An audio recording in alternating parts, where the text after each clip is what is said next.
It's past the point of talking. We know historically that the global governance the sort of agenda to these issues is very hard to try and, with all the best intentions, it's very hard to actually activate. We're seeing that right now. We're seeing a lot of fragmentation going on in Copenhagen, a lot of different agendas pulling in different directions. And I think what we really need to see is people on the ground starting to actually act upon the low-hanging fruit and start to try and move on the solutions that we have at hand.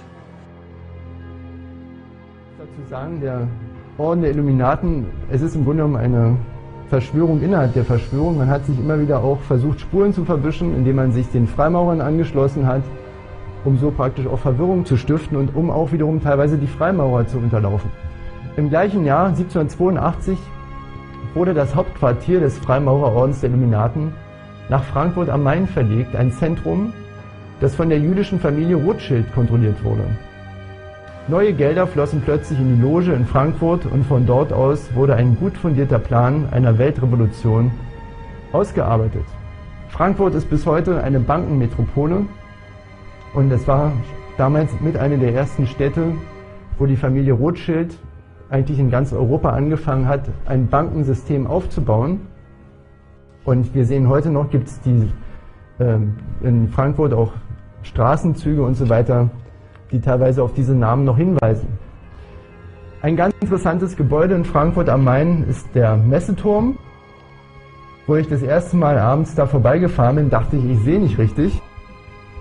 Da war tatsächlich eine Pyramide mit einem blinkenden Lampe oben drin. Und da dachte ich, na, der Sache muss man irgendwie mal auf den Grund gehen.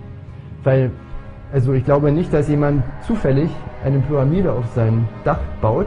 Also ich denke, wenn ich ein Hochhaus baue, dann kommen Architekten und Planer und dann bespreche ich mit denen auch, wie ich mir dieses Gebäude vorstelle. Und deshalb glaube ich auch, ist diese Pyramide nicht zufällig da oben gelandet, sondern sie wird einen Sinn haben und dem wollen wir auch auf den Grund gehen. Es war immerhin das höchste Bürogebäude Europas im Jahr 1990. Wusste ich bis dahin auch nicht. Aber es scheint eine Aussage zu beinhalten.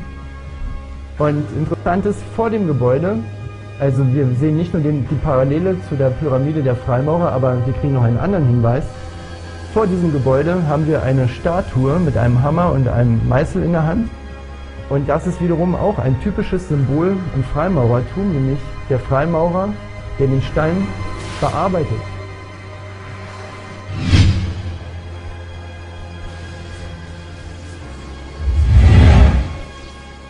Let's take a look at the role of the Rothschild family, the family said to be the wealthiest in the world. When Amschel Meyer Bauer inherited the business, he decided to change his name to Rothschild. Amschel soon learned that loaning money to governments and kings was more profitable than loaning to private individuals. Not only were the loans bigger, but they were secured by the nation's taxes. Mayer Rothschild had 5 sons. He trained them all in the skills of money creation, then sent them out to the major capitals of Europe to open branch offices of the family banking business. His first son, Amschel Meyer, stayed in Frankfurt to mind the hometown bank. His second son, Solomon, was sent to Vienna. His third son, Nathan, was clearly the most clever. He was sent to London at age 21 in 1798, 100 years after the founding of the Bank of England. His fourth son, Karl, went to Naples, and his fifth son, Jacob, went to Paris. The Rothschilds soon grew unbelievably wealthy. By the mid-1800s, they dominated all European banking and were certainly the wealthiest family in the world. They financed Cecil Rhodes, making it possible for him to establish a monopoly over the diamond and gold fields of South Africa. In America, they financed the Harrimans and railroads, the Vanderbilts and railroads and the press, and Carnegie in the steel industry, among many others. In fact, during World War I, J.P. Morgan was thought to be the richest man in America. But after his death, it was discovered that he was actually only a lieutenant of the Rothschilds.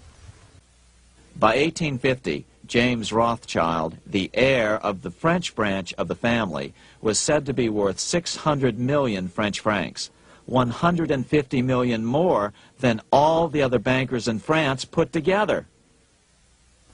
He built this mansion called Ferrier, just east of Paris. Wilhelm I, on seeing it, exclaimed, "Kings couldn't afford this. It could only belong to a Rothschild." Money changers, those who loan out and manipulate the quantity of money, were active in medieval England. In fact, they were so active that acting together, they could manipulate the entire English economy. These were not bankers per se. The money changers generally were the goldsmiths. They were the first bankers because they started keeping other people's gold for safekeeping in their vaults. The first paper money was merely a receipt for gold left at the goldsmith. Paper money caught on because it was more convenient than carrying around a lot of heavy gold and silver coins. Eventually, goldsmiths noticed that only a small fraction of the depositors ever came in and demanded their gold at any one time. Goldsmiths started cheating on the system. They discovered that they could print more money than they had gold, and usually no one would be the wiser. Then they could loan out this extra money and collect interest on it. This was the birth of fractional reserve banking. That is, loaning out many times more money than you have assets on deposit. So, if $1,000 in gold were deposited with them, they could loan out about $10,000 in paper money and draw interest payments on it, and no one would ever discover the deception. By this means, goldsmiths gradually accumulated more and more wealth and used this wealth to accumulate more and more gold. Today, this practice of loaning out more money than there are reserves is known as fractional reserve banking. Every bank in the United States is allowed to loan out at least 10 times more money than they actually have. That's why they get rich on charging, let's say, 8% interest. It's not really 8% per year, which is their income. It's 80%. That's why bank buildings are always the largest in town. When Queen Mary's sister, Queen Elizabeth I, took the throne, she was determined to regain control over English money.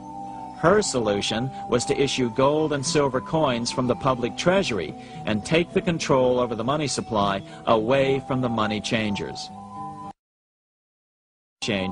Oliver Cromwell finally overthrew King Charles, purged the Parliament, and put the king to death. The money changers were immediately allowed to consolidate their financial power. The result was that for the next 50 years, the money changers plunged Great Britain into a series of costly wars. They took over a square mile of property in the center of London, known as the City of London. This area today is still known as one of the 3 predominant financial centers of the world. By the end of the 1600s, England was in financial ruin. 50 years of more or less continuous wars with France and Holland had exhausted her. Frantic government officials met with the money changers to beg for the loans necessary to pursue their political purposes. The price was high. A government-sanctioned, privately owned bank which could issue money created out of nothing. It was to be the modern world's first privately owned central bank, the Bank of England. Although it was deceptively called the Bank of England to make the general population think it was part of the government, it was not. Like any other private corporation, the Bank of England sold shares to get started. The investors, whose names were never revealed, were supposed to put up £1.25 million British pounds in gold coin to buy their shares in the bank. The bank was duly chartered in 1694 and started out in the business of loaning out several times the money it supposedly had in reserves, all at interest. In exchange, the new bank would loan British politicians as much of the new currency as they wanted, as long as they secured the debt by direct taxation of the British people. So, legalization of the Bank of England amounted to nothing less than legal counterfeiting of a national currency for private gain. Unfortunately, nearly every nation now has a privately controlled central bank using the Bank of England as the basic model. Such is the power of these central banks that they soon take total control over a nation's economy. It soon amounts to nothing but a plutocracy ruled by the rich.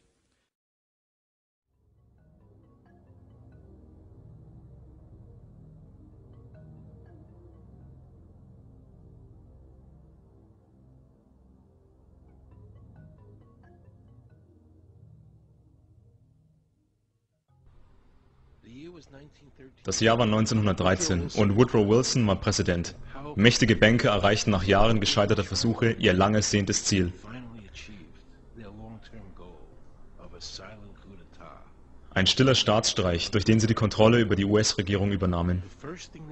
Im ersten Schritt ihrer Machtübernahme brachten sie den Staatssekretär Philander Knox dazu, dem amerikanischen Volk vorzulügen, dass der 16. Verfassungszusatz über die Einkommensteuer von den einzelnen Bundesstaaten gesetzeskonform ratifiziert worden war. Die Banker wussten, dass diese Steuergelder letztendlich in ihren Taschen landen würden. Durch diesen Schwindel wurde den Bürgern weisgemacht, es gäbe eine Steuer auf ihre Arbeit. Der Kongress und der Präsident wissen über diesen Schwindel Bescheid und die Sache wurde sogar erst vor kurzem in einem Gerichtsfall zitiert.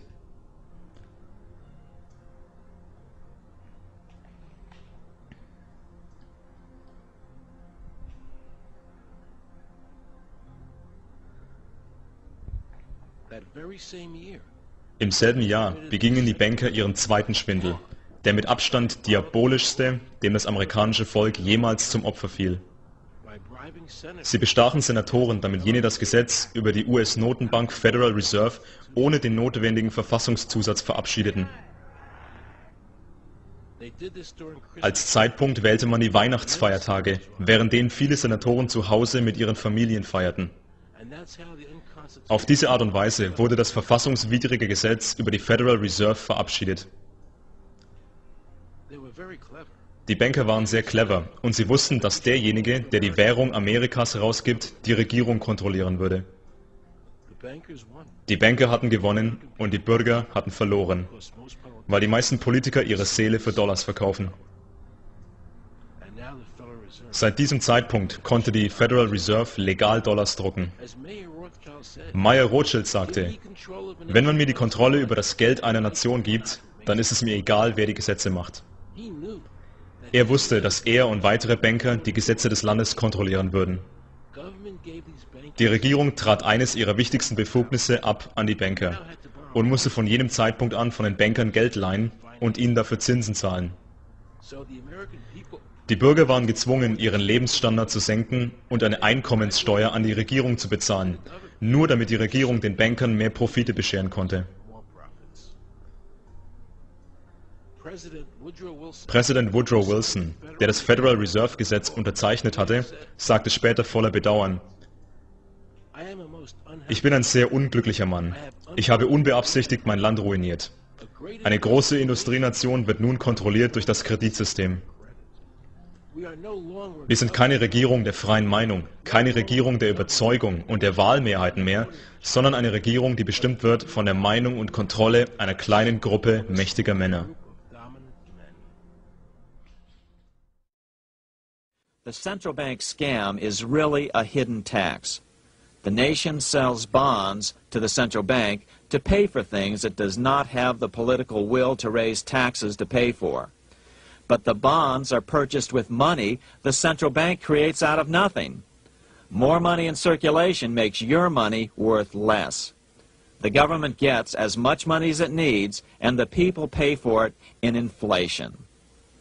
The beauty of the plan is that not one person in 1,000 can figure it out because it's usually hidden behind complex-sounding economics gibberish. In 1790, less than 3 years after the Constitution had been signed, the money changers struck again.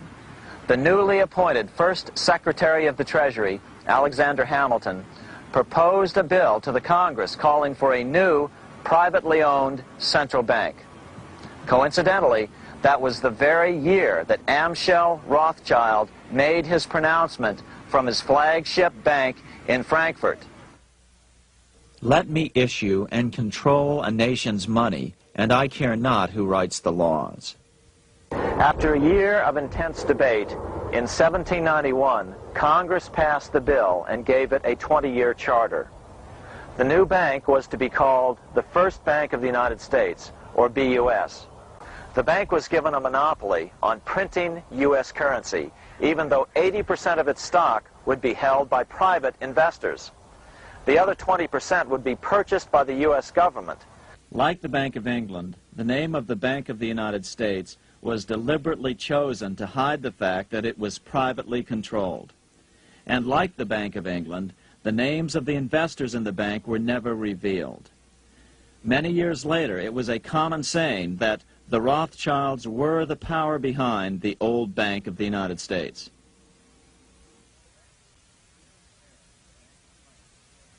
Here in Paris, the Bank of France was organized in 1800, just like the Bank of England. But Napoleon decided France had to break free of debt, and he never trusted the Bank of France. He declared that when a government is dependent upon bankers for money, the bankers, not the leaders of the government, are in control. This is the Waterloo battlefield about 200 miles northeast of Paris in what today is Belgium. Here Napoleon suffered his final defeat, but not before thousands of French and Englishmen gave their lives on a steamy summer day in July of 1815. The outcome was certainly in doubt. In fact, had Napoleon attacked a few hours earlier, he would probably have won the battle. But no matter who won or lost, back in London, Nathan Rothschild planned to use the opportunity to try to seize control over the British stock and bond market and possibly even the Bank of England. Rothschild stationed a trusted agent, a man named Rothworth, on the north side of the battlefield, closer to the English Channel. Once the battle had been decided, Rothworth took off for the Channel. He delivered the news to Nathan Rothschild a full 24 hours before Wellington's own courier. Rothschild hurried to the stock market and took up his usual position in front of an ancient pillar. All eyes were on him. The Rothschilds had a legendary communications network. If Wellington had been defeated and Napoleon was loose on the continent again, Britain's financial situation would become grave indeed.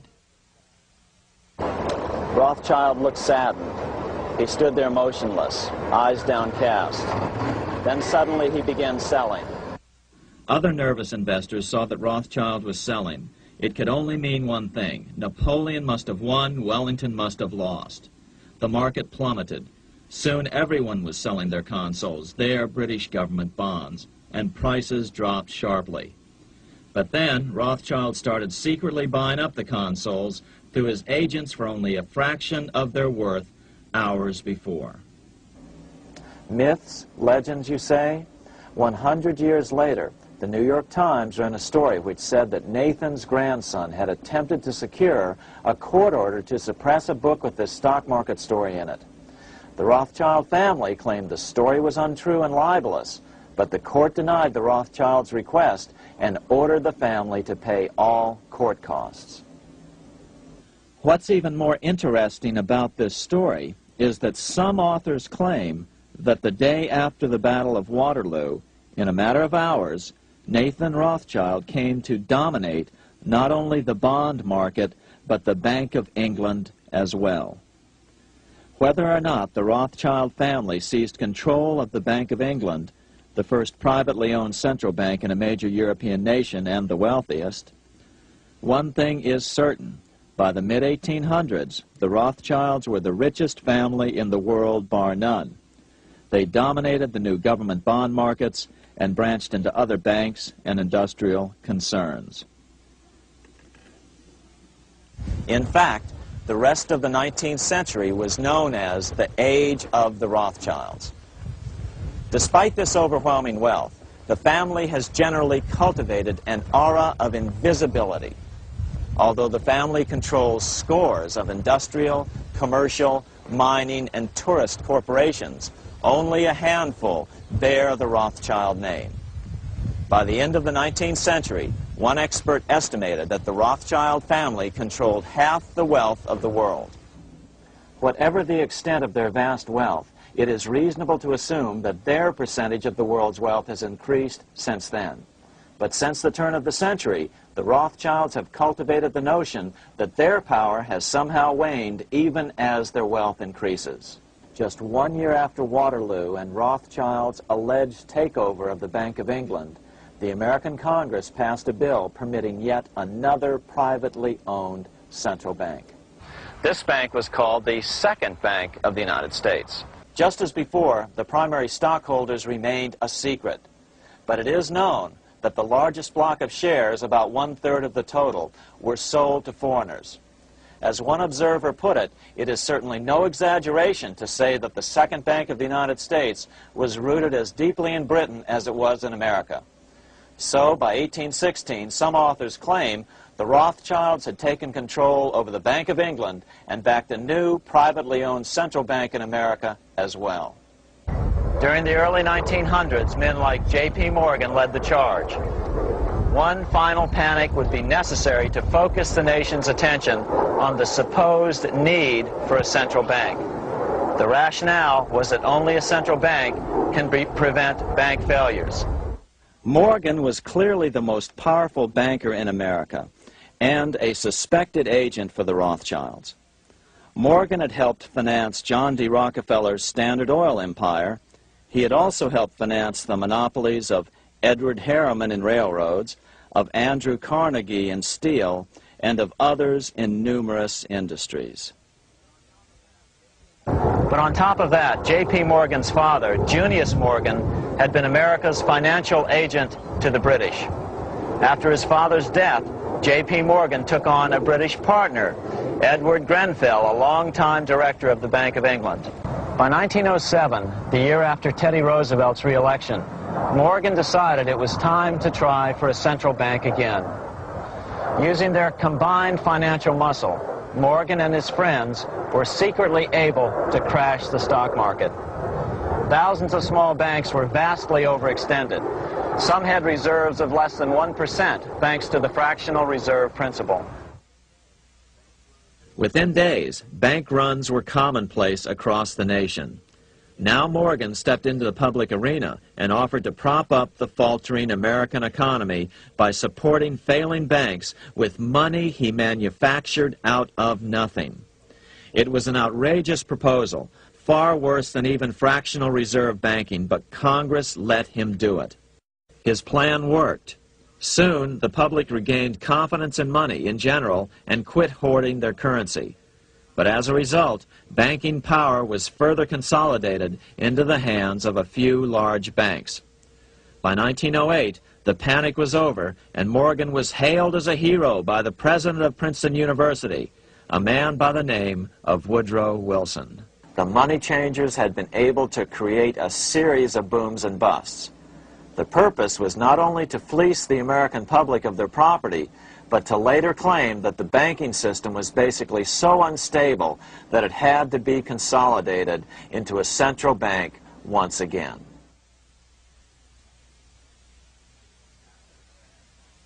After the crash, Teddy Roosevelt, in response to the panic of 1907, signed into law a bill creating something called the National Monetary Commission.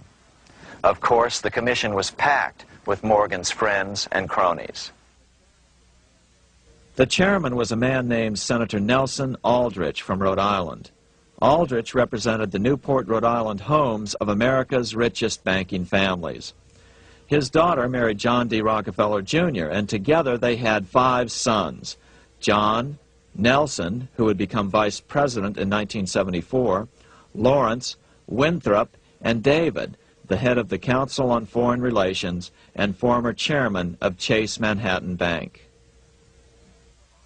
As soon as the National Monetary Commission was set up, Senator Aldrich immediately embarked on a 2-year tour of Europe, where he consulted at length with the private central bankers in England, France, and Germany. The total cost of his trip alone to the taxpayers was $300,000, an astronomical sum in those days. Shortly after his return, on the evening of November 22, 1910, some of the wealthiest and most powerful men in America boarded Senator Aldrich's private rail car and in the strictest secrecy journeyed to this place, Jekyll Island, off the coast of Georgia. With the group came Paul Warburg. Warburg had been given a $500,000 per year salary to lobby for the passage of a privately owned central bank in America by the investment firm Kuhn, Loeb and Company. Warburg's partner in this firm was a man named Jacob Schiff, the grandson of the man who shared the Green Shield house with the Rothschild family in Frankfurt. Schiff, as we'll find out later, was in the process of spending $20 million to finance the overthrow of the Tsar in Russia. These three European banking families, the Rothschilds, the Warburgs, and the Schiffs, were interconnected by marriage down through the years, just as their American banking counterparts, the Morgans, Rockefellers, and Aldriches were. Secrecy was so tight that all 7 primary participants were cautioned to use only first names to prevent servants from learning their identities. Years later, one participant, Frank Vanderlip, president of National City Bank of New York and a representative of the Rockefeller family, confirmed the Jekyll Island trip in a February 9, 1935 edition of the Saturday Evening Post. The participants came here to figure out how to solve their major problem, how to bring back a privately owned central bank. All the participants knew that these problems could be hammered out into a workable solution. But perhaps their biggest problem was a public relations problem, the name of the new bank. That discussion took place right here in this room, one of the many conference rooms in this sprawling hotel, today known as the Jekyll Island Club Hotel. Aldrich believed that the word bank should not even appear in the name. Warburg wanted to call the legislation the National Reserve Bill or the Federal Reserve Bill. The idea here was to give the impression that the purpose of the new central bank was to stop bank runs, but also to conceal its monopoly character. After 9 days at Jekyll Island, the group dispersed. The new central bank would be very similar to the old Bank of the United States. It would be given a monopoly over U.S. currency and create that money out of nothing. Like the pharaohs of ancient Egypt who built their empire with the help of a grand vizier, Queen Elizabeth II also has a grand vizier, serves as her most trusted advisor. His name is Lord Evelyn Rothschild, and he is the second wealthiest and most powerful person on earth. He is also Lord of the world's financial capital, the city-state of London. Lord Rothschild and his ring of power hide their identities behind 13 city council members who stand in as their representatives. On November 30th, 2000, Lord Rothschild, now in his 70s, got married in London to a wealthy Zionist businesswoman named Lynn Forrester. The couple then jetted to Washington and spent their wedding night in the White House. Just how rich and powerful is Lord Evelyn Rothschild?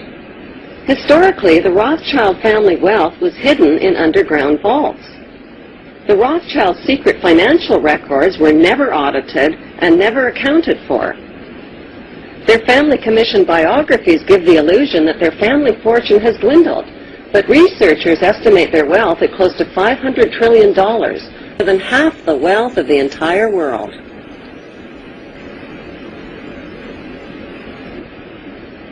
Besides their many castles, palace mansions, wineries, racehorses, and exotic resorts, the Rothschilds bought Reuters in the 1800s. Reuters then bought the Associated Press, which selects and delivers the same news stories to the entire world, day after day. They have controlling interest in 3 major television networks and easily avoid media attention since they own it.